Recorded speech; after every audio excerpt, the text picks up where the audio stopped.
Hindi po eh. So hindi totoong isa ka na sa mga richest and one of the billionaires sa showbiz. Diyos ko. Sana all. Hindi talaga. Malayo pa po talaga sa kalingkingan. Kasi baka, syempre, ang BIR nakabentay. Pero anyway, Kiray, sabi mo kanina, ang dami mong mga friends, di ba, na sa showbiz na sumusuport sa business mo. Yes. Sino na yung in-offer mo ito na i-try at meron bang mga... Last time po, sorry, nakasok na. Last time po, kasi nag-fitting ako kasama ng mga bridesmaid ko. Sila Ate Wing Marquez, sila Cyril Manabat, sila Yen Santos, Chong Lee. Ayan, binigyan ko sila ng mga products.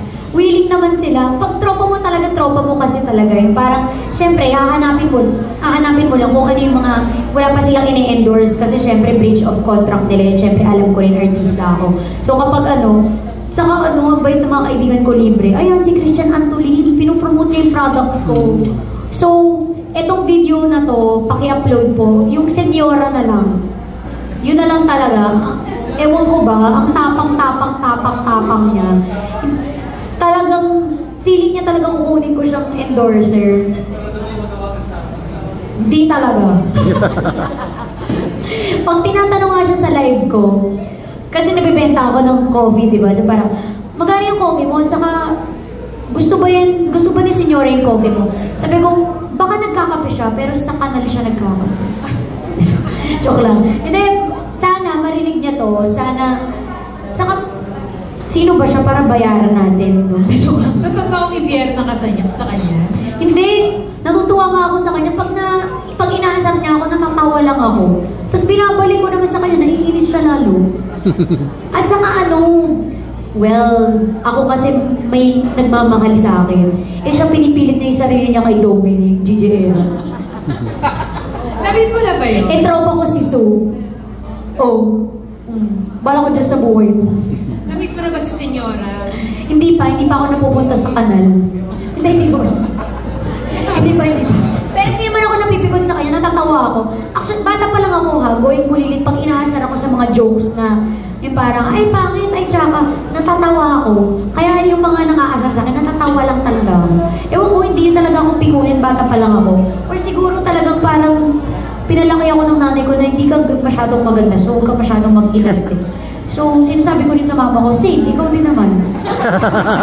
Kanina pa naman. Diba? Okay lang, ikaw din naman. Pero sabi ng mama ko, hindi ka maganda, okay lang, ikaw din. Pero sa lahat ng mga ebidensya yung Kiray, saan ka pinaka-na-hurt? Na-hurt? Parang wala nang ka-hurt-hurt? Ewan ko ba? Lahat na nasabi sa akin. Lahat na. Sobrang lahat na nasabi sa akin. Actually, may mga artista nga ako nakikita, na-hurt daw sila kapag family nila, no? Ako kahit pamilya ko, hindi na ako na-hurt. Sige, asarin nyo na yung mama ko. Asarin nyo na yan. Asarin nyo na yung papa ko. Sige, okay lang. So, walang mga below the belt for you? Na... Marami. Maraming below the belt na parang may mga nagmumura, ay, tangin namang pangit ka, mga ganun. Parang like, okay lang talaga.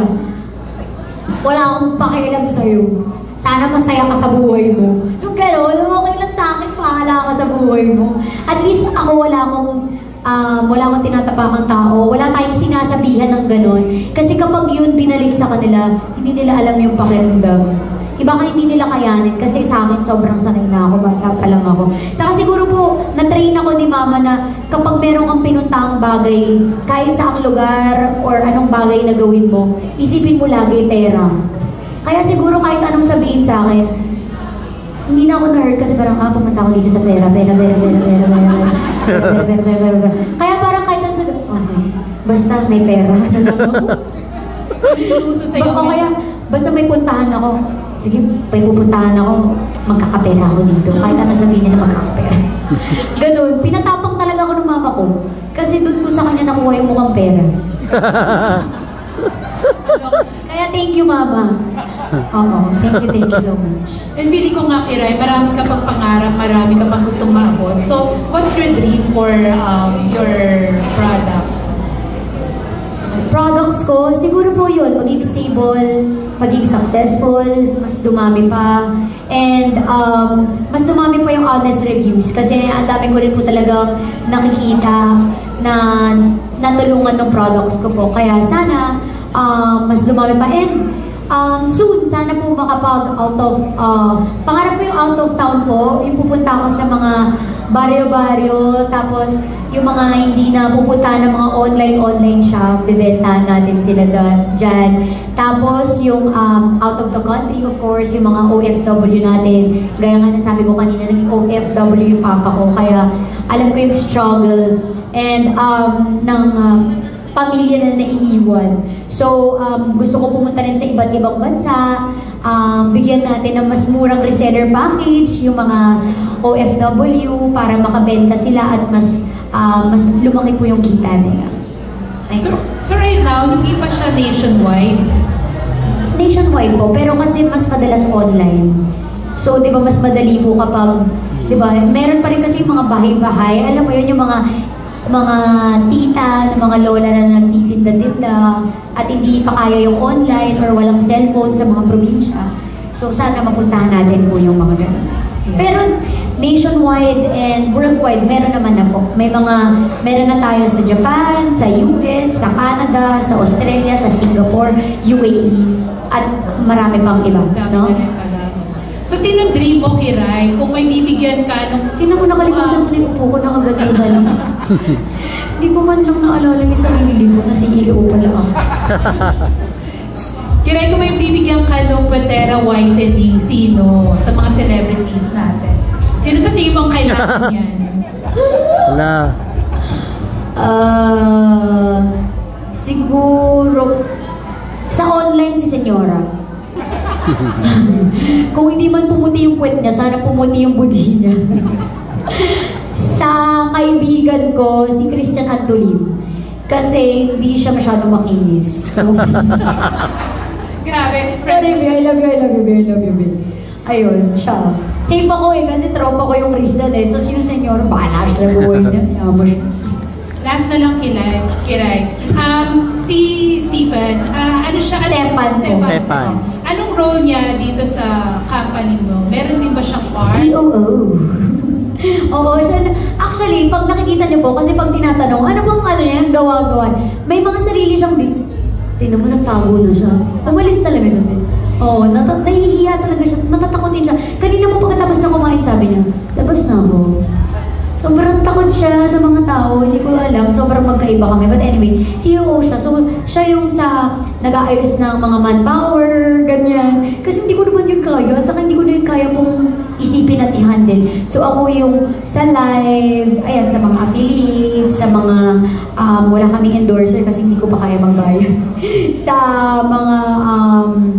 mga promotion, siya sa mga tao, sa mga padala, ganyan. Sa office.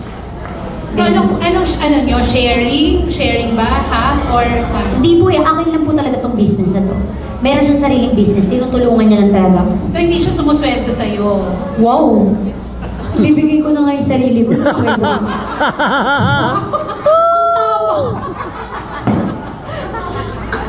naman ang tao na yan. Kala mo 5'9".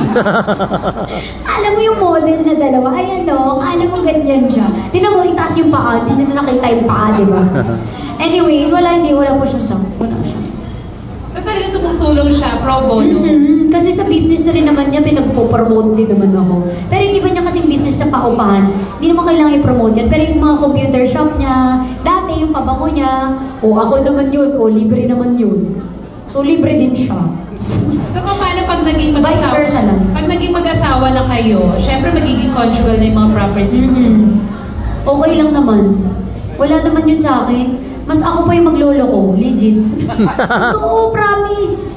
Sa pagkakakilala ng mga tao, sa mga totoong mga nakakakilala sa amin ng jowa ko, ay nako, lagi nila sinasabi, Te, ikaw yung maglolo ko, hindi si Kuya Tepan. Totoo yan. Hindi naman ako masama, pero ganun kabait yung boyfriend ko. Hindi ko nga alam, may ganun pala. Pero totoo, hiniling ko yan kay Lord. Sana makahanap ako ng kagaya ng papa ko. Nakahanap talaga. So secured ka na lahat ng mga properties mo, lahat ng kung anong meron ka, i-share mo sa kanya? Sa aming kaming dalawa po, siya yung nakakapag-save ng money. Ako hindi ko kaya. Hindi talaga. Ako si Billy, si ganto, si ano. Nagugulit na siya, mahilig ako kasi manlibre. May mga kaibigan ko, sige punta tayo. Pag uwi ko, wala na akong pera. So siya talaga yung talagang pinagkakatiwalaan ko sa pera. Tapos kapag pag hinanap mo pa yung pera, nakakatawa. More than pa yung ibibigay niya. Kasi parang, asan yung ano ko na ganito? Never kami nag-away sa pera. And ayun yung pinaka-ayoko mangyari sa lahat. Ibang usapan yun kapag pera na yung pinag-awayan namin. Pero as far as I'm concerned, sa 6 years namin, never kami nag-away talaga sa pera. Hindi talaga. Ikaw na ang beauty queen. Totoo.